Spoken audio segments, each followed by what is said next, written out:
polite and very reserved manner. That is what it means about. So now we will move to the next approach, where he takes as an inspirational style. Here in this chapter 6 and verse 34, it says that Arjuna says that, look, you're talking about mind and you're asking me to control my mind. I cannot control my mind. Mind is restless. It is restless like monkey. And this is in chapter 6 and verse 34. It says that I cannot control my mind, and it's easier said than done. So then in the next sloka, he says that you can control your mind by regular practice and by cultivating dispassion. And that's where the idea here it comes from. And how do you control your mind? How do you control your passion? How do you cultivate that? And these are the 4 principles that he has given, Krishna has given. And it is sthiti prajna. It is firm in judgment and wisdom. That is sthiti prajna, that you are stable.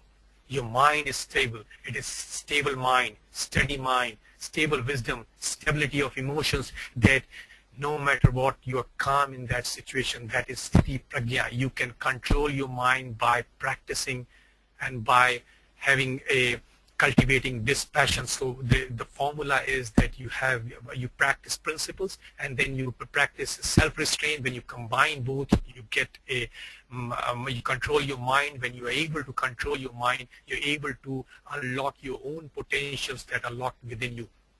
So that is what second principle here is Niskam Karma Yoga, which is there in chapter 2, which is there in which is very famous, which is 47, which talks about selfless action. That is, you have control over doing your duties only, but no control or claim over the result. The fruits of work should not be a motive, and you should never be inactive. Means no one can exist in this world by being inactive, by being in action. Means not performing. Together, inaction is the same word. That's what it is. It is called as nishkam karma, selfless action or work. Now, the third principle here is samta. Samta is equanimity or sameness of level or evenness of temper. That you are unaffected by rag, dvesha, which is likes and dislikes, pleasure and pain, which is good. It's easier. I understand that must be coming to the mind. That's easier said than done. Yes, it is easier said, but then these are the principles. They need to be practiced. These are dualities. Look, that's what it is. This is the art. Chapter 5 verse 10, it talks about it. It has given an example of lotus. It talks that the lotus is born in the water, in the muddy water, but it lives above the water and it is untouched by that muddy water. That is how the life should be, and that's what Samta says, that we should not be affected by likes and dislikes. We should not be too attached to those things that are happening around us. So we should be unaffected but still living in the world. It is not that we need to renounce the whole world and go in the caves in the Himalayas.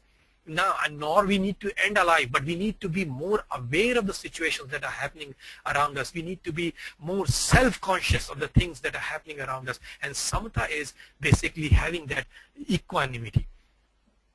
And the last principle is avadhana. Avadhana is awareness, mindfulness of the situations that are happening around us.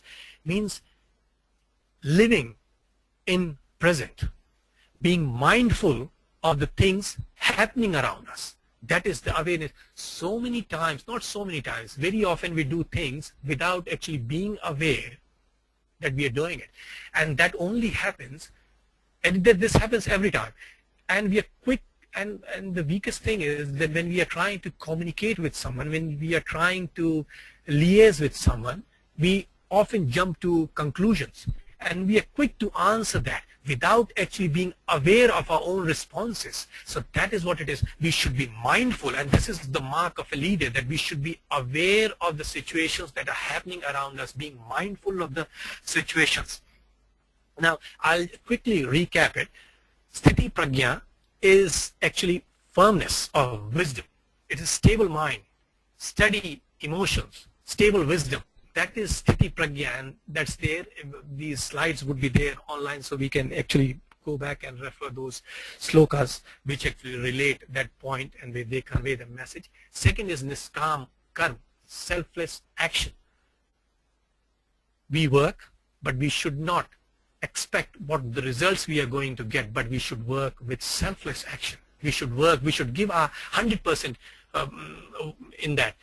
I remember on this, just to Martin Luther Jr., he said in one of the, somewhere in one of his speech, he said that we should, even if there is a sweeper, he should sweep the road with such accuracy that when the gods are passing by, they should stop and they should look at the road and they should say, the once here lived a sweeper.